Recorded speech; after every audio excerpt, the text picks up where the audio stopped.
Hey guys, assalamualaikum warahmatullahi wabarakatuh. Bertemu dengan saya lagi.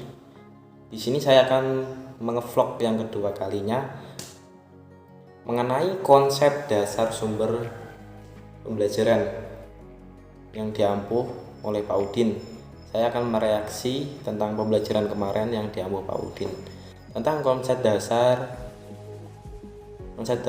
sumber pembelajaran, yaitu satu mengenai pengertian sumber belajar. Segala sesuatu yang mendukung terjadinya proses pembelajaran, termasuk sistem pelayanan, bahan pembelajaran, dan lingkungan yang dapat digunakan secara terpisah maupun terkombinasi sehingga mempermudah anak didik dalam mencapai tujuan pembelajarannya. Nah, sumber belajar itu adalah proses menuju ke ilmu yang disampaikan. Itulah sumber pembelajaran. Yang kedua, segala sesuatu yang secara fungsional. Sumber belajar secara fungsinya dapat dimanfaatkan dan digunakan untuk menunjang, memelihara, dan memperkaya proses pembelajaran. Nah, itu fungsional. Sumber belajar itu fungsional untuk memperkaya, memelihara, menunjang agar lebih paham anak, biar lebih paham secara detailnya. Fungsi sumber belajar, fungsi utama sumber belajar untuk memperbaiki dari yang tidak tahu apa-apa, ya kan, menjadi tahu. Selanjutnya memelihara. Yang kedua, meningkatkan kualitas pembelajaran yang sedang dilaksanakan. Nah, itu bisa melaksanakan secara enak. Dapat berupa respon perbaikan dari peserta didik. Bisa melalui respon dari peserta didik maunya seperti apa metode pembelajarannya.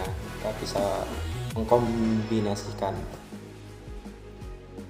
Fungsi lainnya bisa meningkatkan produktivitas pembelajaran, bisa lebih memantau pembelajaran.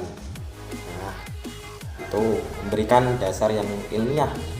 Kita bisa memberikan dasar yang model pembelajaran, karena ada dasar dan sumber yang dijelaskan. Nah, itu.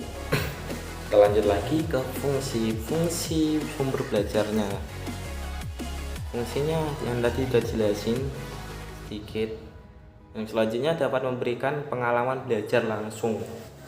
Si anak dapat belajar langsung secara konkret, secara detail. Yang selanjutnya meningkatkan produktivitas pembelajaran. Kita dapat meningkatkan proses produktivitas, bisa aktif. Siswa dapat aktif. 3. Memberikan kesempatan untuk dapat mengetahui dan memperkaya sumber-sumber. Bisa menggunakan berbagai alat. Yang selanjutnya meningkatkan pekerjaan anak dalam berbahasa, meningkatkan perkembangan anak dalam berbahasa. Anak-anak bisa secara detail bisa meningkatkan bahasa itu secara omongan bisa menjadi lancar. Nah, selanjutnya kita lanjut ke kegunaan sumber belajar. Kegunaan sumber belajar dapat memberikan informasi yang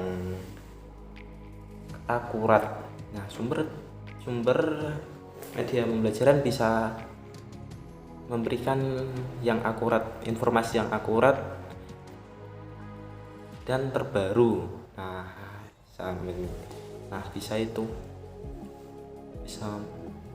Bisa memberikan informasi yang akurat dan terbaru.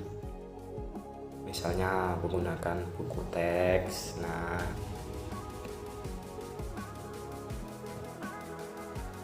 Bisa menggunakan buku teks, majalah, dan orang sumber informasi. Sumber belajar dapat merangsang untuk berpikir, bersikap, berkembang, dan lebih lanjut. Sumber belajar dapat merangsang untuk berpikir secara luas, seperti dicontohin bisa melihat gambar yang kayak gimana abstrak, bisa menyimpulkan sendiri. Selanjutnya mampu membantu untuk dapat memahami materi dan memberikan pengalaman langsung kepada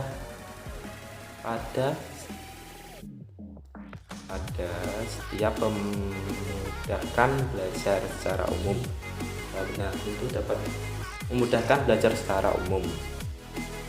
Nah, selanjutnya guru. Kita sebagai guru kita sebagai sumber pendidik, sebagai pendidik harus menjadi fasilitator pembelajaran, sebagai pemerintah doang memberi masalah biar anak bisa berpikir secara luas, seperti mengasih misalnya cara membaca, kasih bacaan, dibaca teks bacaan, nah gitu. Menulis, bisa merangsang otak, diajarin menulis karangan gitu, biar berandai-andai secara luas ya anak. Nah itu saja yang bisa saya sampaikan. Kita itu sebagai guru, pesan saya, kita sebagai guru itu hanya memfasilitator, memberi masalah sesuatu biar anak menjadi lebih aktif dalam pembelajaran, seperti kasih pertanyaan, dikasih gambar biar mengerti. Nah cukup sekian vlog kali ini. Wassalamualaikum warahmatullahi wabarakatuh.